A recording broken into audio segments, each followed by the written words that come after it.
siya masyadong sibilisado pa. Pero malamig po yung hangin kasi masarap dahil puro puno. Marami pong nagbabike dito, marami kaming nasa loob na nakabike. Tapos mabango po yung hangin, kaya masarap magbiyahe.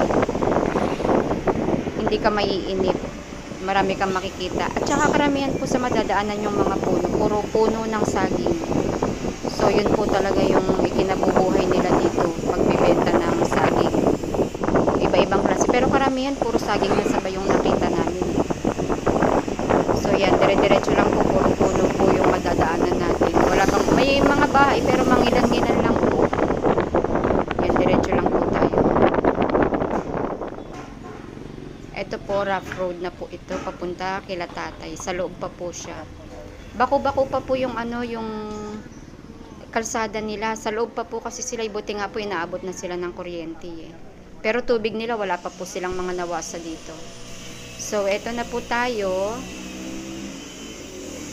Ayan si tatay, nakakulay green. So, eto po ang saba. Ito. Namitas po siya ng 155 kilos na saba. Pero ang pinapabayaran niya sa amin is 150 lang. Libre na yung 5 kilos. Libre pa yung puso at saka yung maliliit na saba. So, yan. Ang dami. So, tingnan po natin yung pananim nila. Dito po yung simula ng taniman nila. Tapos, dyan po sa baba, silipin natin. Dyan po sa baba, puro saging ang tanim. Yan, meron din daw pong ilog dyan, pero hindi na kami bumaba dahil medyo maambon na, madulas. So, puro saba po dyan sa baba. Ayan, makulimlim na po dyan eh, kaya hindi na kami bumaba, baka madulas. So, yan, tingnan nyo po, puro saging po yan. Malawak po dyan sa baba. Yan.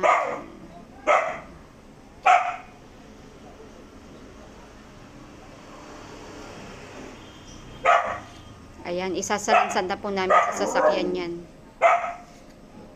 Para makauwi na, para hindi maabutan ng ulan. Yan ang mga saging na saba. 155 kilos. Isalansan na po natin para makauwi na tayo. Mahirap abutan ng malakas na ulan.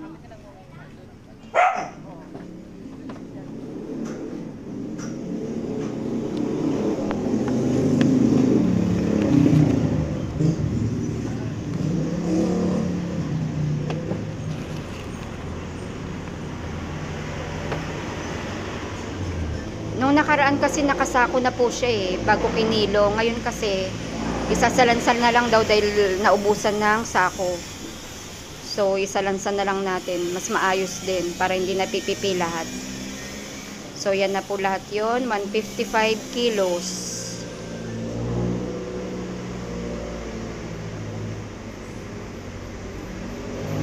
Yan ang saging na saba.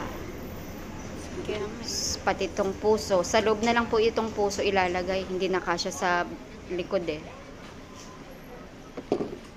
So, andito na po tayo. May date. Ibaba na po natin ang ating mga saging na ititinda. Ayan. Mga ilang araw po lang to, hinog na to. Ang lalaki ng saging ni tatay, oh.